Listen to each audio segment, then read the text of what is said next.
Don't forget to subscribe!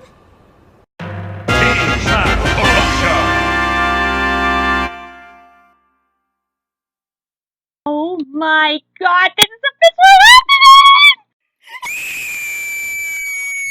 happening! Okay. Anyway, welcome back to a new video, everyone. Kami here, and this is our partner, Pikachu. Pika! And you might have noticed this already, but Natalie actually just saw the announcement of Ren and Stimpy coming back! As Rena would say originally. But now, it's back! Before we continue, let's talk about the John Kricfalusi allegations from the Amidst of Waves from 2018, from the Harvey Weinstein effect of the hashtag #MeToo back in 2017.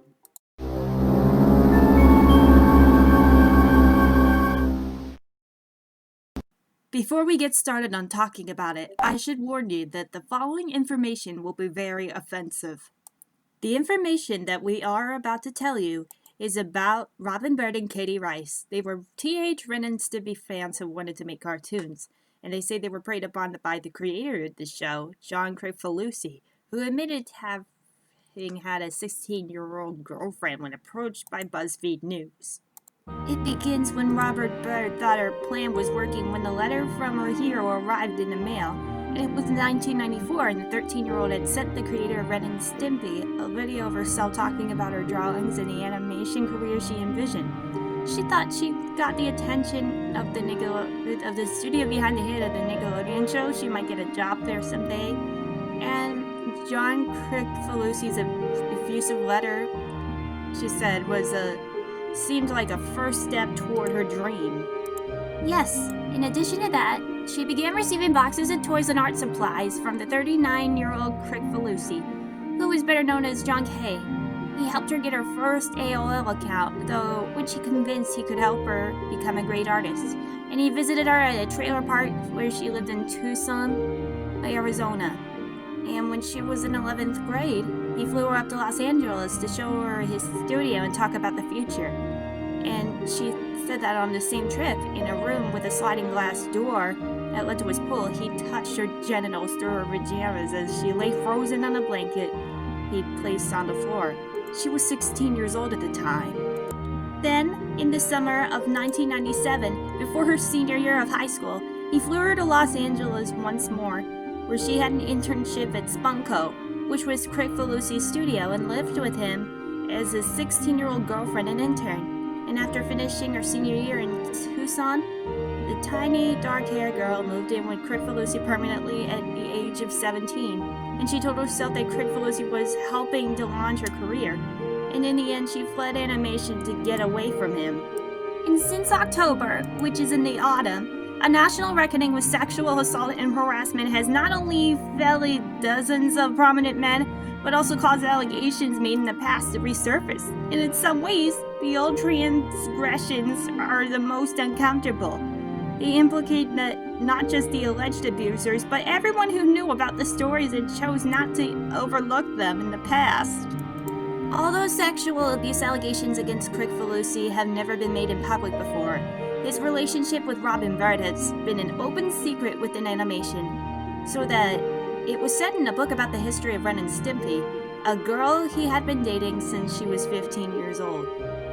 Tony Mora, an art director at Warner Brothers, and Gabe Swar, a producer at Warner Brothers, worked alongside Bird at Spunko, and the male artist said stories about how Kricfalusi sexually harassed female artists, including teenage girls who were known through the industry.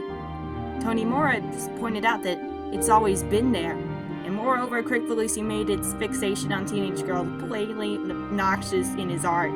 Even though he worked on animated projects for the likes of Cartoon Network, Fox Kids before it was even taken down, and Adult Swim. In an interview with Howard Stern in the late mid-90s, the radio host asked him about a character in the comic book anthology the cartoonist was then promoting. Stern called Sody Pop a hot chick with big hands and nice legs, and Kricfalusi responded with a smile, "She's underage too." And yet, Kricfalusi, now 62, continues to be widely celebrated as a pioneer in the male-dominated field of animation. And creators of previous shows such as SpongeBob, Steven Hillenburg, and Adventure Time, Pendleton Ward, and Rick and Morty have cited Ren and Stimpy as an influence. And after Nick fired the perpetually behind schedule artist from Ren and Stimpy in 1992, he became an early prominent of art in shows just made for the internet, and his output has slowed down, but he enjoys a living legend stature that had prompted 3,562 people to fund a Kickstarter campaign for his short Hands Without Labels, which he screened at a prestigious animation film festival in 2016, 4 years ago. And he made art for Miley Cyrus's 2014's Bangers tour, and he animated 2 credit sequences on The Simpsons, most recent until 2015, and until publication of this story, his portrait hung on the wall at Nickelodeon. And on Crickfalusi's behalf, an attorney responded to a detailed list of allegations in his story with the following statement that he made. The 1990s were a time of mental and emotional fragility for Mr. Crickfalusi, especially after losing Ren and Stimpy, his most prized creation. For a brief time, 25 years ago, he had a 16-year-old girlfriend, and over the years, John struggled with what were eventually diagnosed mental illness in 2018. And to that point, for nearly 3 decades, he had relied primarily on alcohol to self-medicate. Since that time, he had worked feverishly on mental health issues and has been successful in stabilizing his life over the last decade. And this achievement has allowed John the opportunity to grow and mature in ways he never had a chance at before. When Robin Bird felt deeply alone when she left animation, she later realized she hadn't been the only underage girl Crickfalusi groomed for a relationship. In 2008, long after she last saw Crickfalusi, she reconnected with an old internet friend, the artist Katie Rice. Crickfalusi introduced them through AOL in the mid-90s, when they were still children, telling them he'd hire them at Spumco someday. Although Crickfalusi never had a physical sexual relationship with Rice, he began hitting on her when she was a minor, and she said behavior that ranged from writing her flirty letters. And he wrote in 1996, "I'll bet you'll be up to no good just like me," to masturbating while she was on the phone. In 2000, when Rice was 18 and trying to break into animation, Crickfalusi offered her a job, and once she started working for him, Rice said he persistently sexually harassed her. Because of it, old letters, emails, and transcripts of AOL conversations between the 2 girls and Crickfalusi backed up many of their claims. And they each had witnesses to parts of their stories, and yet both girls worried that they sounded crazy. For years, they chose to keep their experiences private because coming forward didn't seem like it was worth the risk. And Rice feared retribution from his many supporters, and neither woman thought they'd be taken seriously. And now that they believe the world has changed, Robinberg feels the time has come for Crickfalusi to be accountable partially. She said, after the police told her in December that Crickfalusi's alleged crimes against her were too old to investigate. "You shouldn't be able to get away with that," she pointed out. Katie Rice wanted to be an artist from the time she was in 4th grade. In the summer before 5th grade, when she started watching the 3 original Nicktoons, the tween decided to become a cartoonist, and her parents were skeptical, and her mother told BuzzFeed News that she worried her daughter was being unrealistic. And so when Katie Rice wrote to Crickfalusi when she was around 14, and then they began corresponding over AOL, and Rice said it was a source of validation for her and her family. A powerful man who had been recently nominated for an Emmy Award saw that she had potential, and thus they had continued chatting online and on the phone into her sophomore year of high school. And Crickfalusi's messages made her feel special. And in an AOL conversation when he told her not to copy and send it to her friends, he said, "I want to squeeze you, and I'm crazy about you, Katie." And he asked her, "Do I ever make you tingle?" In an email she printed and saved from a few days later after she turned 15, the 41-year-old man wrote, "I'm thinking about you very hard right now, and I have a little tickle in my chest." And now 36, Katie Rice looks at these old pages with some of the compliments underlined in purple gel pen and cringes. However, at the time, she didn't really see any harm. "I think this 40-year-old man is hitting on me," she wrote in a diary entry between December 1995 and March 1996, saying her friend agreed with her. And then Rice, then 14, continued in her diary, he's never perverted, he's also very nice, and he gave me a lot of drawing tips." And Rice and Kricfalusi met a few times in Los Angeles, and they kept talking after she moved with their parents from California to Lake Tahoe in 1996 when she was entering 10th grade at age 14. They never had physical sexual contact, but when Rice lived in Nevada, she remembers several late-night phone calls during which Kricfalusi would repeat after me, "John's dick slides in my pussy," while he masturbated on the other end of the line, and she refused. Rice, who was naive about sex, said she didn't realize what he was doing at first until all of a sudden, she did. Christine Knockel is a high school friend of Rice who later worked at Spunko, and Rice told her about the masturbation when they were classmates. The conversations left Rice shaken, but she trusted him. Lonely in her new school in Nevada, she viewed him as her only friend, and he attended her 15th birthday party, which he later confirmed on a DVD extra for a 2003 Ren and Stimpy Reboot adult party cartoon. "I was at her 15th birthday party, we'll tell you that backstory a little bit later," he said with a grin. She was devastated when he abruptly stopped talking to her in early 1997. That same winter, Kricfalusi flew out to visit Bird, then a high school junior at home in Arizona, and they had sex for the first time at a nearby hotel, and put into motion of a series of decisions that would reshape the rest of her teenage years. And she'd move in with Kricfalusi for the summer and an intern at Spunko, then complete her senior year at a private school in Arizona, and he would cover the tuition. He told her he could give her an animation career in Los Angeles when she graduated, and she and her mother believed him. And so when the young artist and writer moved in with Kricfalusi in the summer of 1997, part of her was happy. As an intern, she was making copies, keeping art organized, and learning how to be an animator. "I have made my dream come true," Bird said. "That's why I set the tape when I was 13, and everything in California was new and exciting, including, to some degree, her boyfriend," but she struggled. In a letter she wrote to herself during the internship, her method working out her feelings at the time, she frets about all the ways she is alienating from her 41-year-old boyfriend with her nagging and her guilt-inflicting. She says Kricfalusi doesn't care about her emotional well-being. And she says that he may like my figure and face, he may adore my mind and ideas, but he does not have regard for my feelings as I do this. And she shared an office with Swar, who was in his early 20s at the time, remembers her frequently crying. And despite her volatility, this seemed like a break to her. Kricfalusi was teaching her a trade, and over the course of more than 600 blog posts reviewed by BuzzFeed News, and Kricfalusi portrays himself as a uniquely qualified molder of young minds. And it was the same image he presented to Bud and Rice, and to many of the fans, mostly men in their 20s, who he hired at Spunko in the 1990s and early 2000s, and they were inexperienced young people who Mora and Swar said believed deeply in the art Spunko was making, and it was a small studio that usually had between 10 and 30 artists at a time, and most of them convinced they were doing something defiant by working there.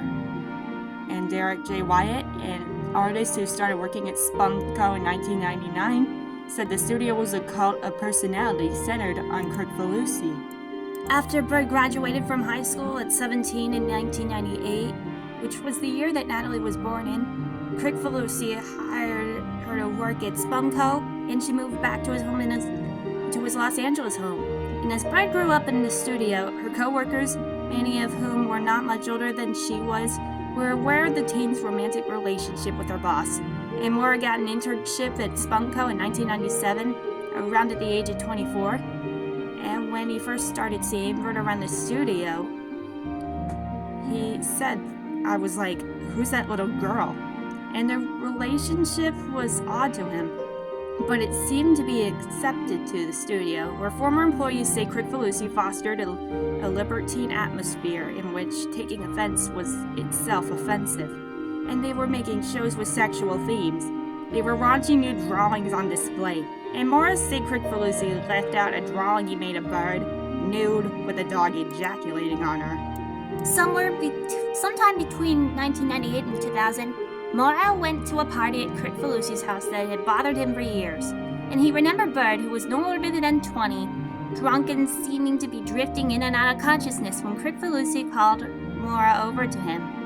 And Bird doesn't remember Crickfalusi taking explicit photos of her. She also wasn't aware, and that he showed explicit photos of her to other people. But Wyatt recounted an interaction with his then boss that was similar to Mora's. He said that at a party at Crickfalusi's house between 1999 and 2002, Crickfalusi showed him a stack of Polaroids of Crickfalusi and Bird having sex. He never mentioned the photographs to Bird, nor he did confront Crickfalusi about the interaction. And during another party in Crickfalusi's house, Swore said the artist pulled out a binder of photos that showed Bird naked at his pool. He said it was gross. And Swore recalled, he was like, "Oh, you like that?" And I was like, "No!" And at the time Bird was working at Spumco, the age of consent in California had been 18 for decades. But no one in the studio told her to leave Crickfalusi. It took longer for Bird to realize the extent of the problem she had. She wrote to Rice in 2018, "My entire life has been suspended with John's since I was 14. In 2000, Bird broke up with Crickfalusi and moved out of the house she shared with him in Los Angeles. And the pair would reunite a few months later. But in the meantime, Crickfalusi contacted Rice, who was then 18 years old and reeling from an art school rejection letter.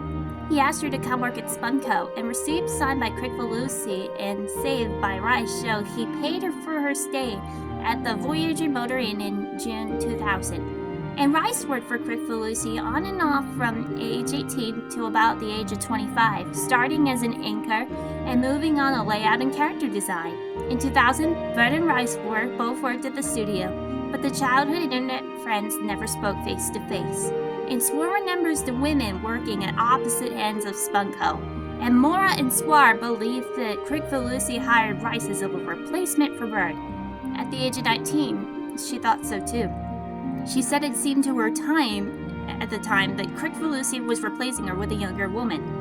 And Bird left Crickfalusi for good 2 years later in 2002.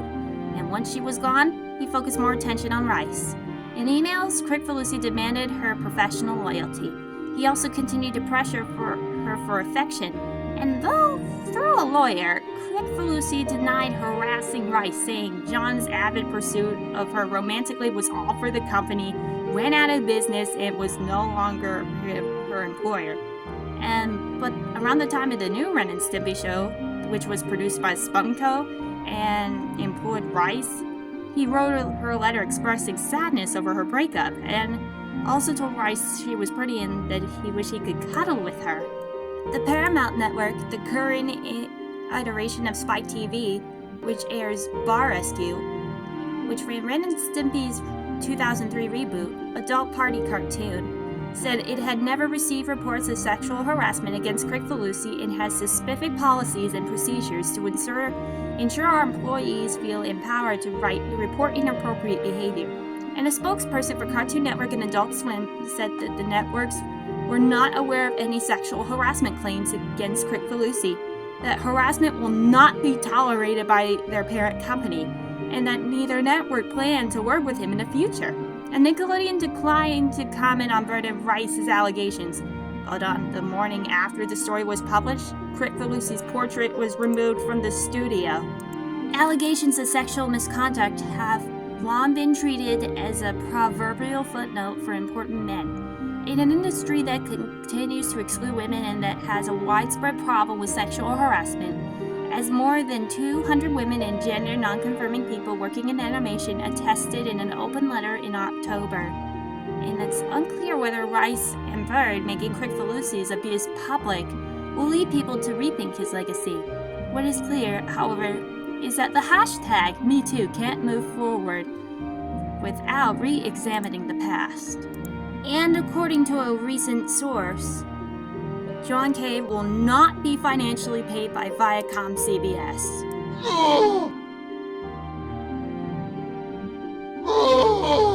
So now, let's talk about what we know so far, including the return of a Warner Brothers cartoon, Animaniacs.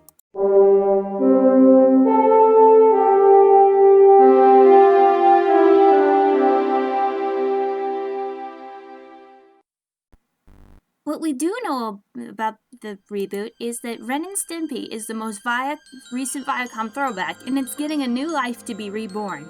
And it is revealed that Comedy Central announced Wednesday that it has ordered a revival of the 90s animated series, and the move comes amid a significant push into adult animation at Viacom CBS Entertainment and Youth Group, which compromises most of the company's cable and brands and is headed by Chris McCarthy. The unit is also on Wednesday revealed that Grant Gish, a veteran of Marvel Studios and Fox Animation, would join as head of adult animation.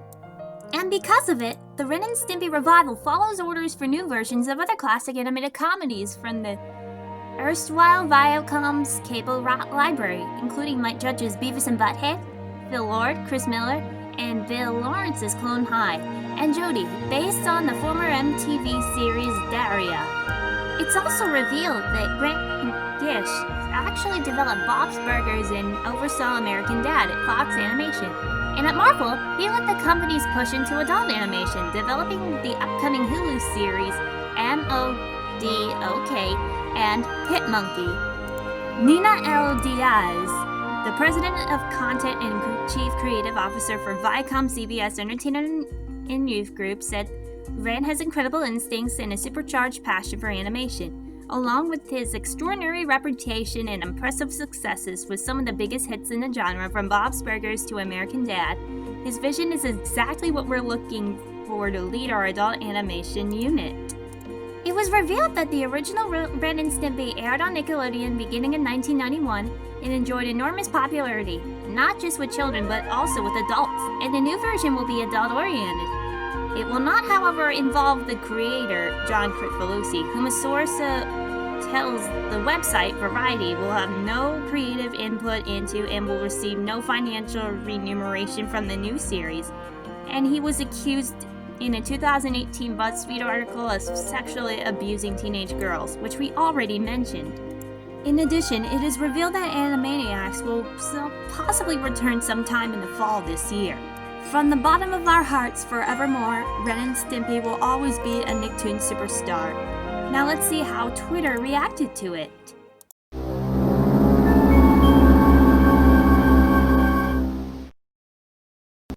Some Twitter users actually had a little bit of backlash. For example, Trilocity said Ren and Stimpy has so much baggage in its legacy that it barely even matters if John Kay is involved in a revival or not. Can't they just make a new cartoon about a weird dog and cat? And Trilocity said in 2:01 p.m. on that same day, even at its best, Ren and Stimpy's appeal was style and attitude. You can easily do the same thing with new characters, with names that don't lead a story about a pedophile on a quick Google search. Well, another Twitter user named Kavetarian agreed. And he pointed out that other artists deserve to be given the chance to create new work as well. He says, or this might sound crazy, you could get greenlit something entirely created by any of the thousands of hardworking artists in Los Angeles who would never sexually groom children. However, there are some cartoon fans who have different preferences for a comeback series, including some great choices. None of us have ever seen these 4 shows that are in these pictures, but let's hope that they get greenlit, and let's make sure that the Ren and Stimpy revival gets greenlit as well. Also, however, Tad Komorowski remembers Ren and Stimpy as an important piece of animation, which changed the way we view entertainment. The entertainment form, something that, believe, has been lost in the surrounding controversy. And he says, and also quit acting like Ren and Stimpy was never any good. or it is just old and unimportant. There wouldn't be any TV animation discourse without it, among other things. That's why the pedophile angle stung so hard. It really is a big deal in history with a lot of baggage. Well, everyone, what do you think of my thoughts? If you like it, be sure to super smash that like button, and let's get this video to 50 likes. And it's a great way of helping out my channel since YouTube's ad system is broken as hell. And don't forget to comment, and please give me honest thoughts. I don't want any trolls to be allowed, or else Ren will hunt you down to the ends of Earth. And anyway, before this wraps up, I just want to make sure that you can share your video to your friends, and make sure that this reboot gets greenlit. Anyway, I'm Natalie the Lifelight, and we'll see you guys next time. Bye!